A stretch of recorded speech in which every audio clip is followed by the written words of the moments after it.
Assalamualaikum warahmatullahi wabarakatuh. Salam sehat buat semuanya dan salam inovatif buat subscriber.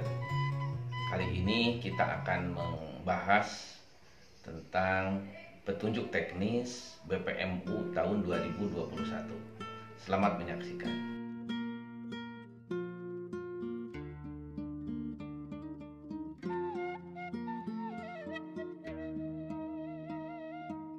Berdasarkan data dari Cut-off Dapodikdasmen tanggal 31 Agustus tahun 2020 dan data EMIS 15 Januari 2020, jumlah sekolah SMA, SMK, SLB, dan MA penerima bantuan pendidikan menengah universal BPMU sebanyak 5.336 sekolah.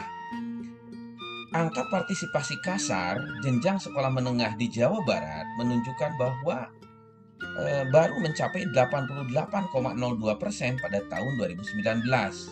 Pangkal masalah rendahnya APK tersebut yang paling mendominasi adalah masalah kondisi ekonomi masyarakat, khususnya masyarakat tidak mampu yang merasakan bahwa biaya pendidikan pada jenjang menengah masih dirasakan memberatkan. Dasar hukum penyelenggaraan bantuan pendidikan menengah universal yaitu 3 undang-undang, 5 peraturan pemerintah, 3 peraturan menteri, 1 Perda, dan 1 peraturan Gubernur Jawa Barat yaitu nomor 13 tahun 2021. PMU merupakan bantuan dana hibah kepada SMA, SMK, SLB swasta dan MA untuk digunakan sebagai dukungan biaya operasional sekolah. Tujuan pemberian hibah BPMU adalah meningkatkan layanan aksesibilitas, keterjangkauan, dan mutu pendidikan. Secara khusus, tujuan BPMU di Jawa Barat adalah membantu biaya operasional sekolah, mencegah putus sekolah, dan meningkatkan APK atau angka partisipasi kasar. Sasaran penerima dan besaran dana hibah BPMU. Yang pertama, sasaran penerima yaitu SMA, SMK, dan SLB yang diselenggarakan oleh masyarakat, serta madrasah aliyah yang diselenggarakan oleh pemerintah dan masyarakat. Besaran dana BPMU yang diberikan kepada sekolah adalah Rp700.000 per satu orang peserta didik setiap 1 tahun. Data didasarkan kepada nomor induk siswa nasional pada Cut-off Dapodik per tanggal 31 Agustus 2020 untuk SMA, SMK, dan SLB, serta data EMIS Kemenak atau MA per tanggal 30 Januari 2019. Pencairan dana BPMU untuk tahun 2021 berdasarkan pada penjabaran APBD tahun 2021. Persyaratan penerima. 1. Menyerahkan dokumen usulan permohonan calon penerima BPMU. Antara lain, yang pertama, surat permohonan calon penerima BPMU yang memuat 1. Maksud dan tujuan serta penggunaan belanja hibah. Yang kedua, nama dan alamat lembaga pemohon belanja hibah. Dan yang ketiga, rencana penggunaan dana hibah BPMU. Selanjutnya, profil sekolah atau madrasah. Kemudian, fotokopi KTP atas nama ketua atau pimpinan organisasi, dalam hal ini sekolah. Kemudian, fotokopi surat keterangan domisili, fotokopi akta notaris pendirian lembaga atau yayasan, fotokopi izin operasional, fotokopi izin pendirian atau surat keterangan operasional sekolah atau madrasah dari lembaga yang berwenang. Kemudian daftar nominatif siswa sesuai Dapodikdasmen dan EMIS. Dan yang terakhir, SK pengangkatan guru yang ditandatangani oleh yayasan. Untuk guru non-PNS di MA negeri, SK pengangkatan dari kepala sekolah. Selanjutnya, menyerahkan dokumen usulan permohonan pencairan belanja hibah BPMU, antara lain A. Surat permohonan pencairan belanja hibah uang. B. Naskah perjanjian hibah daerah. C. Kwitansi tanda terima. D. Fakta integritas. E. Rincian penggunaan dana hibah. Daftar nominatif siswa sesuai Dapodikdasmen dan EMIS. Fotokopi kartu tanda penduduk atas nama ketua pimpinan satuan pendidikan, fotokopi izin operasional, fotokopi surat pengesahan lembaga atau yayasan dari Kemenkumham, kemudian fotokopi rekening bank yang masih aktif atas nama lembaga, surat keterangan domisili yang masih berlaku dari kelurahan atau desa setempat, kemudian menyerahkan dokumen laporan tahun sebelumnya, dan NPWP. Penerima dana hibah BPMU yang tercantum pada penjabaran APBD dapat menolak dana hibah tersebut dengan cara tidak mengajukan usulan pencairan dan membuat surat pernyataan menolak disertai alasan yang jelas ditandatangani oleh kepala sekolah, diketahui oleh ketua atau pengurus yayasan. Penggunaan dana hibah BPMU digunakan untuk pertama, honorarium guru non-PNS atau guru tidak tetap. Honorarium guru non-PNS atau guru tidak tetap yang tidak didanai dari sumber lain dibayarkan antara lain untuk yang pertama, honor bulanan untuk guru PNS atau guru tidak tetap dalam pelaksanaan, yaitu mengajar mata pelajaran sesuai dengan struktur kurikulum yang digunakan. Pembinaan ekstrakurikuler pada kegiatan pendidikan karakter, pendidikan kebangsaan, kewirausahaan, penanggulangan HIV, narkoba, pembinaan penanggulangan kenakalan remaja, kriminalitas.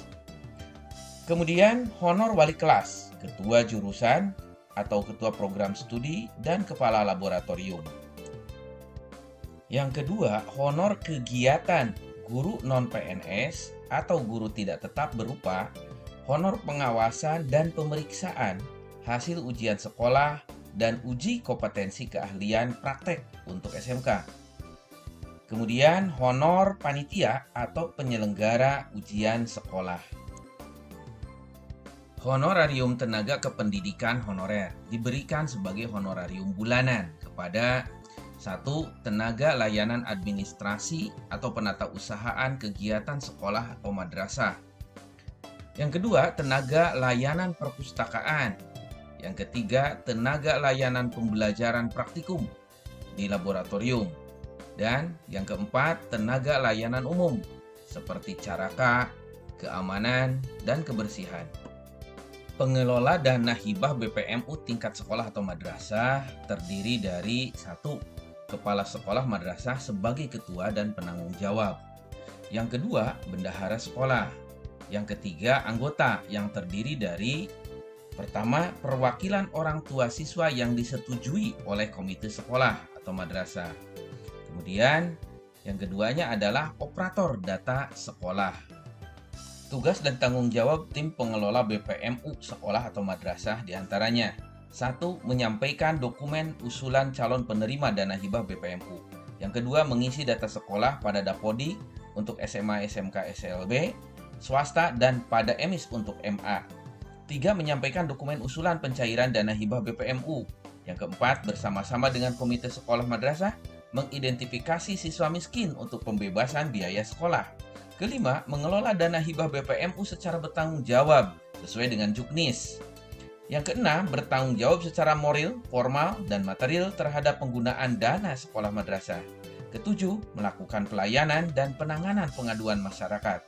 Dan yang terakhir, membuat dan menyampaikan laporan penggunaan dana hibah BPMU sesuai dengan ketentuan laporan. Pelaporan dan pertanggungjawaban keuangan. Yang pertama, dokumen pelaporan dan pertanggungjawaban oleh sekolah. 1. Rencana kegiatan dan anggaran sekolah atau RKAS. RKAS ditandatangani oleh kepala sekolah, komite sekolah, dan khusus untuk sekolah swasta ditambah ketua yayasan. RKAS dibuat mengikuti tahun anggaran dan dapat dilakukan revisi pada awal tahun pelajaran di sekolah. RKAS dibuat mengacu pada rencana kegiatan tahunan RKT sekolah dan terintegrasi dengan sumber pendanaan lainnya yang dikelola di sekolah atau madrasah. RKAS dilengkapi dengan rencana penggunaan dana atau RPD BPMU. Pembukuan. Sekolah membuat pembukuan dari dana hibah BPMU. Buku yang digunakan adalah sebagai berikut. Pertama, buku kas umum. Kedua, buku pembantu kas. Ketiga, buku pembantu bank. Keempat, buku pembantu pajak, register penutupan kas, dan berita acara pemeriksaan kas. Dalam penggunaan pembukaan tersebut, sekolah perlu memperhatikan. Pertama, pelaksanaan pencatatan buku kas dan buku pembantu ditandatangani kepala sekolah dan bendahara. Semua transaksi pengeluaran dicatat dalam buku kas umum dan buku pembantu yang relevan, sesuai dengan urutan tanggal kejadiannya. Yang ketiga, apabila bendahara meninggalkan tempat kedudukannya atau berhenti dari jabatannya, maka buku kas dan buku pembantu serta bukti-bukti pengeluaran harus diserah terimakan kepada pejabat baru dengan berita acara serah terima. Laporan pertanggungjawaban dibuat dan ditandatangani kepala sekolah, bendahara sekolah, dilengkapi dengan surat pernyataan tanggung jawab yang menyatakan bahwa dana hibah BPMU yang diterima dipertanggungjawabkan sesuai dengan NPHD atau Naskah Perjanjian Hibah Daerah. Bukti pengeluaran yang sah atau asli disimpan di sekolah selaku penerima hibah. Selanjutnya, bukti pengeluaran. Setiap transaksi pengeluaran harus didukung dengan bukti kwitansi dan bukti pembayaran yang sah. Bukti pembayaran, honor atau jasa mengikuti ketentuan yang berlaku. Bukti pengeluaran uang dalam jumlah tertentu harus dibubuhi materai yang cukup sesuai dengan Undang-Undang Nomor 10 Tahun 2020 tentang biaya materai. Keempat, uraian pembayaran dalam kwitansi harus jelas dan terinci sesuai dengan peruntukannya. Dan setiap bukti pembayaran harus disetujui kepala sekolah. Dana lunas dibayar oleh bendahara. Arsip data keuangan. Seluruh arsip data keuangan, baik yang berupa laporan-laporan keuangan maupun dokumen pendukungnya, disimpan dan ditata dengan rapi dalam urutan nomor dan tanggal kejadiannya, serta disimpan di suatu tempat yang aman dan mudah untuk ditemukan setiap saat.